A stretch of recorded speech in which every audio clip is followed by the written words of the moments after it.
Like, share and subscribe to Inspire Media. ఈ రోజున జగన్ రాయి పడింది జగన్కి గాయమైతే రాష్ట్రానికి గాయమైందని మాట్లాడుతూ ఉన్నారు. 15 ఏళ్ల అమర్నాథ్ అడ్డంగా కాల్ చేస్తే 15 ఏళ్ల అమర్నాథ్ నిర్దాక్షిణ్యమైన పసిబిడ్డ చెరుకు తోటలో తీసుకెళ్లి కాల్ చేస్తే రాష్ట్రానికి గాయం అవలా 30,000 మంది ఆడపిల్లలు అదృష్టమైతే రాష్ట్రానికి గాయం అవలా గాయమైందట గాయం.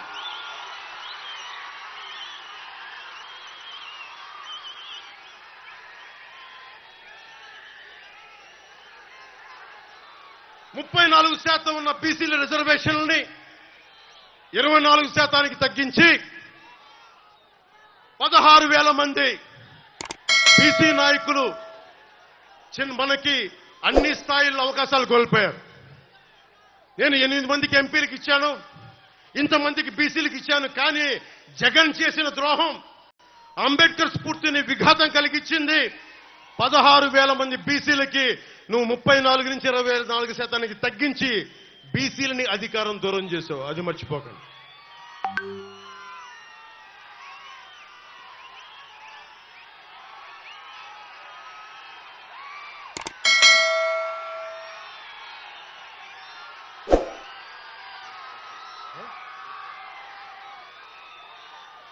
పొద్దున్న చూస్తా ఉన్నా, నిన్న వైఎస్ జగన్కి రాళ్లు ఇసిరారంటే ఎవరు?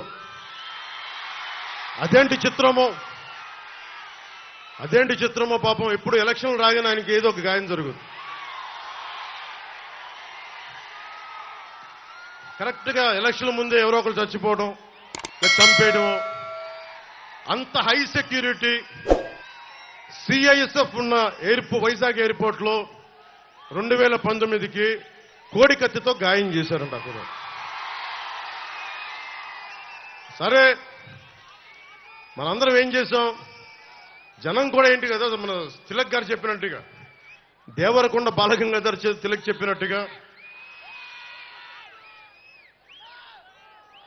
కొడవగంటి మనకి కుటుంబరావు గారు చెప్పినట్టుగా, మనందరం మధ్యతరగతి మనుషులు.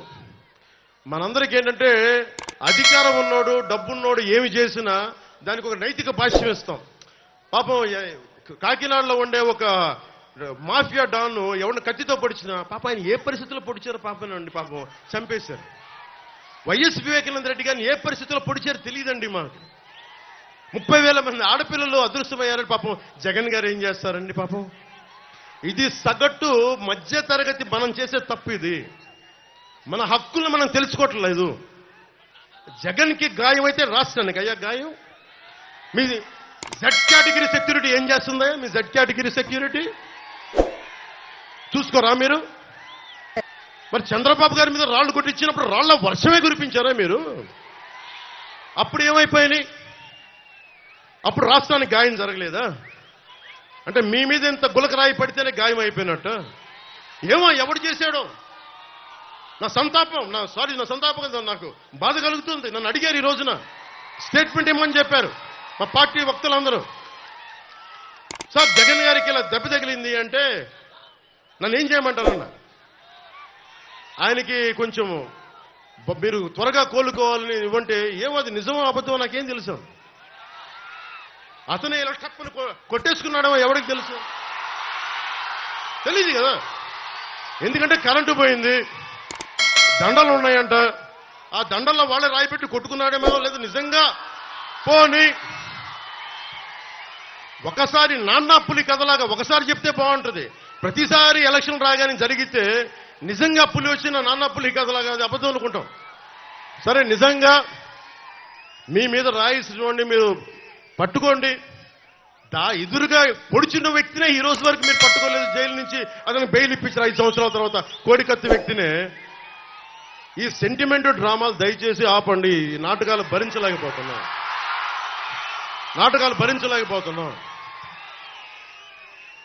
నేను వచ్చేటప్పుడు నా మీద పోలిన రాళ్లు పడతా ఉంటాయి. మనకి పిఆర్పి టైంలో నేను ఖమ్మం వెళ్తా ఉంటే నా మీద రాళ్ల వర్షం, మా వాళ్ళందరికీ మోకాళ్ళు ఇరిగిపోయినాయి, నాకు ఈపుల మీద రాళ్లు పడ్డాయి. ఆ రోజున చెప్పుకోవడానికి మీడియా కూడా లేదు. మొత్తం కరెంట్ ఆపేశారు రాజశేఖర రెడ్డి గారి ప్రభుత్వం.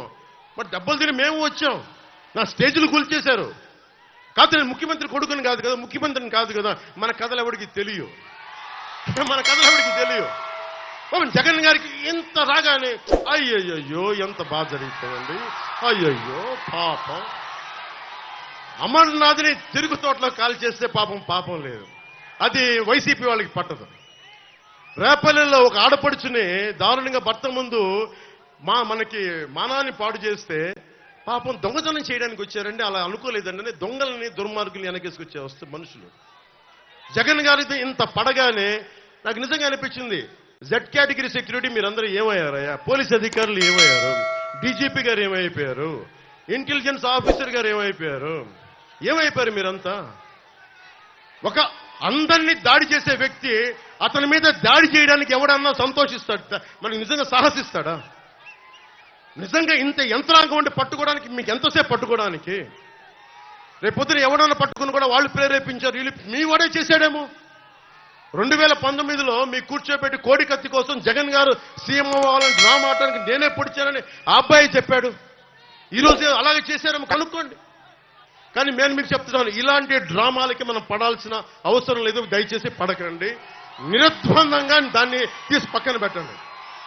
అరే ఇద్దరు అక్క చెల్లెళ్ళు, ఇద్దరు చెల్లెళ్ళు, సొంత చెల్లెళ్ళు, అరే మా నాన్నగారిని చంపేశాడు, మా చిన్నాయిని చంపేశాడంటే అడ్డగోలుగా బద్దలు కొట్టి కత్తితో పొడిచి చంపితే అందరూ గుండె పొడిచి పడిపోయాడు. Like, share and subscribe to Inspire Media.